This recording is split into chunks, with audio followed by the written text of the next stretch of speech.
సాధారణంగా మనం హెల్మెట్ పెట్టుకోకపోతేనో, లేదంటే మనకి సరైనటువంటి డాక్యుమెంట్స్ చూపించకపోతేనో, లైసెన్స్ అని, ఆర్సీ అని, పొల్యూషన్ అని, సో ఇలాంటివి మనం ఇన్సూరెన్స్ అని చూపించకపోతే మనకి ఫైన్లు పడుతూ ఉంటాయి. ఇది సహజంగా జరిగేటువంటిది. అయితే ఇలాంటి ఫైనులతోటి చాలా విసిగిపోయినటువంటి ఒక వ్యక్తి, విసిగిపోయాడనే కంటే కూడా చాలా పగ పెంచుకున్నటువంటి ఒక వ్యక్తి అనుకోవాలి.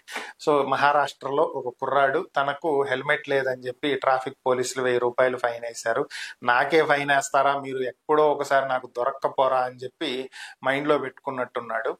సో ఆ తర్వాత ఒక ఇద్దరు ట్రాఫిక్ కానిస్టేబుల్స్ ఒక స్కూటీ మీద వెళుతూ ఉన్నటువంటి సమయంలో వారిని పట్టుకుని ఆపి, వెళ్తున్నటువంటి వాళ్ళని బండి వెంటబడి మరి ఆపి 2000 రూపాయలు ఫైన్ వేయడం జరిగింది. సో అతను ఫైన్ వేసాడంటే, లేదు, మీరు వెళ్తున్నటువంటి బండికి నెంబర్ ప్లేట్ సరిగా లేదు, మాకు ఇన్ని నీతులు చెప్పి మాకు ఫైన్ వేసే మీరు ఇలాంటి వాటి మీద తిరుగుతారా, మీకు ఫైన్ వేయాల్సిందే అని చెప్పి ఆ బండికి ఫైన్ వేయించాడు. ఓవరాల్ గా మ్యాటర్ ఏంటంటే, ఆ బండి అసలు ట్రాఫిక్ పోలీసులది కాదు.